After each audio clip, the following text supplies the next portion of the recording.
Hi, my name is Leroy Childress, and I want to talk about infidelity in marriage.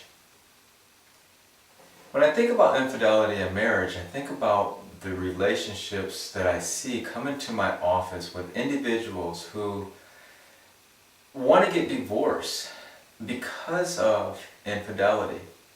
Their marriages aren't working out anymore.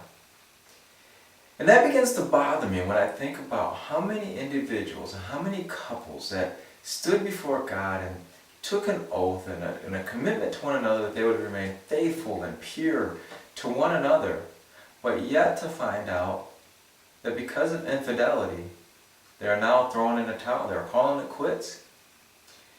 And because so many people come into my office with these claims, I began to wonder just how does infidelity correlate with divorce? And I wanted to know how is it that if people are being unfaithful, can we tell about infidelity? Can we predict infidelity?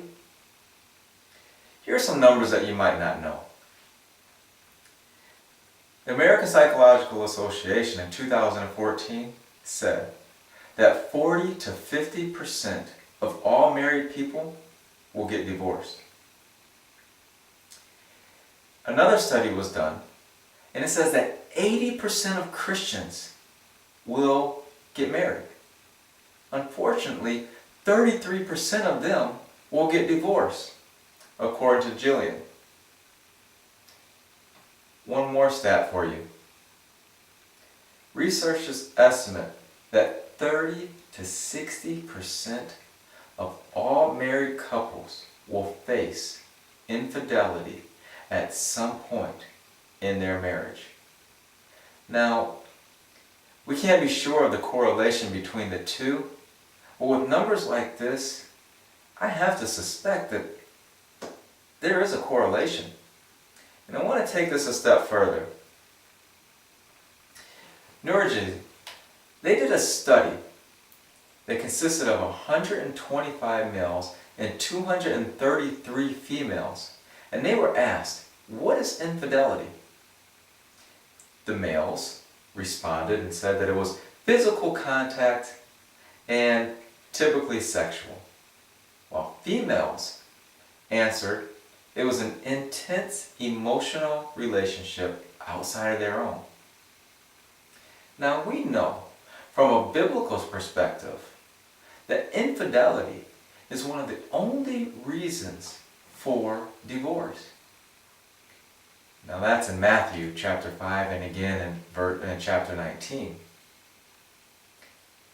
So research needs to be complete to understand the causes of infidelity.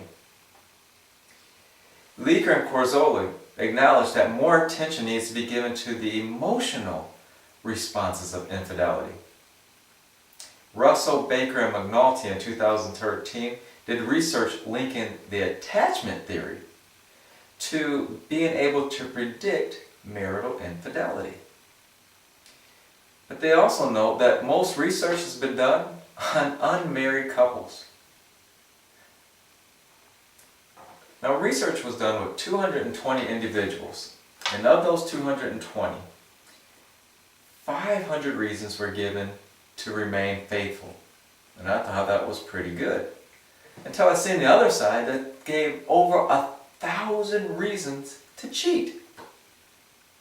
Now, certainly, this isn't God's design for us to be living in such a fallen and sexual, sinful world, but is that what marriage is reduced to?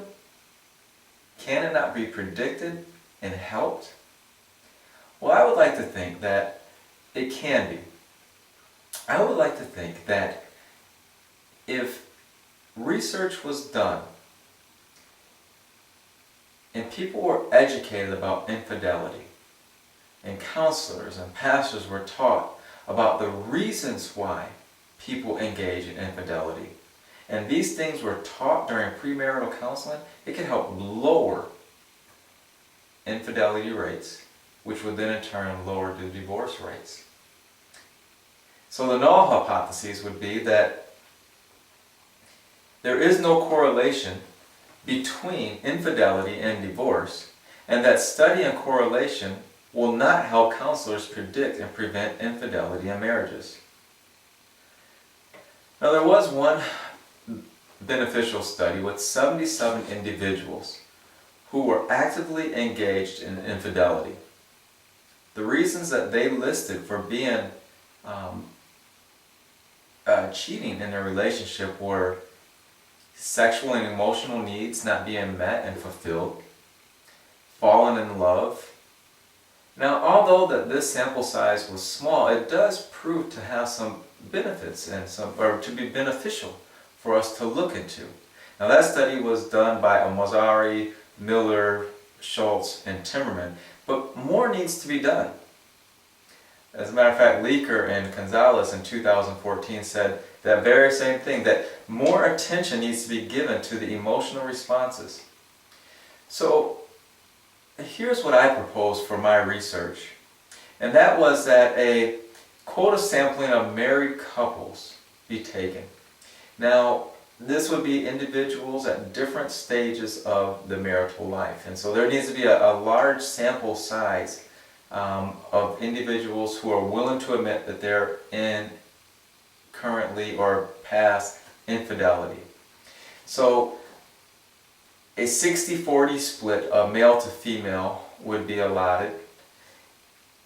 A sample size that accounted for ethnicity, for geography, for age, the length of marriage. All these things would be important to get a random sample that we could take a lot of information from. Now, open-ended questions would be asked on there, but also in this design study, it would also be using a Likert scale of a 1 to 10 ratio that might identify some things that previous research has linked to some causes of infidelity. And some of those things would be work relationship, status, revenge, the internet, the ease of access, pornography, unhappy sex life, marital romance, communications from the spouse, and the length of marriage. So on this survey itself, it would contain some areas where individuals could link or rate how one of those affected their infidelity course. So the methods are to have a research design that was chosen for finding causes of infidelity with a quantitative and descriptive approach. The survey would be a self-report assessment with a cross-sectional study. And the reason for this is that after looking at other designs such as a correlational design, the survey design is just more feasible to do. Now, peer-reviewed data show that the survey design is beneficial and that errors can be limited according to StressPro. Now, there are some limitations because this is a self-report assessment. Reporting of infidelity can be skewed and fictionalized. Participants may not be honest in their and give unaltered answers.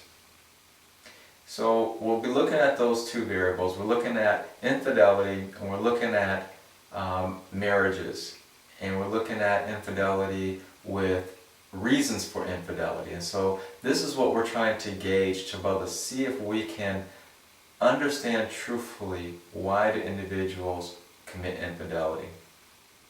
Now, the procedures that we could use would be, again, to use the reviewed surveys that were used to gain sensitive information. Many surveys have been done to be able to gain sensitive information, but to take this a step further, to develop a whole new type of a survey that would be evaluated by the experts, and to take such information, these surveys, that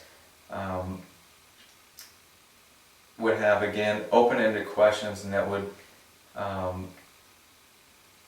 basically be a simple survey. A simple survey being that it's not going to be in-depth and very wordy. It's going to be short. It's going to use the Likert scale, 1 to 10, And it'll ask them also in conjunction with that some open-ended questions for participants to feel at ease and to be able to answer honestly. And so some will be able to take the test by written, and others would be able to take it by oral answers. Making sure that lighting was good and the feel of the room was comfortable and guaranteeing confidentiality. All these things are a must in gaining truthful answers during this survey process. And then making sure that the experts evaluate the survey for content validity as well as criterion validity. And that making sure that it has a high reliability standards with it as well.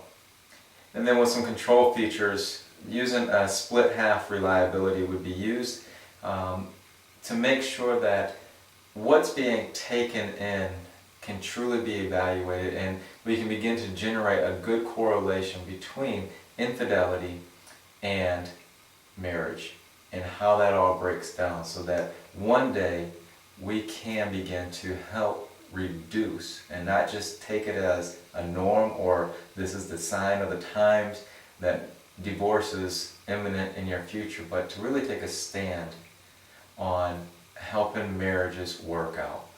Again, I'm Leroy Childress. Thanks for watching, and may this research project go forward.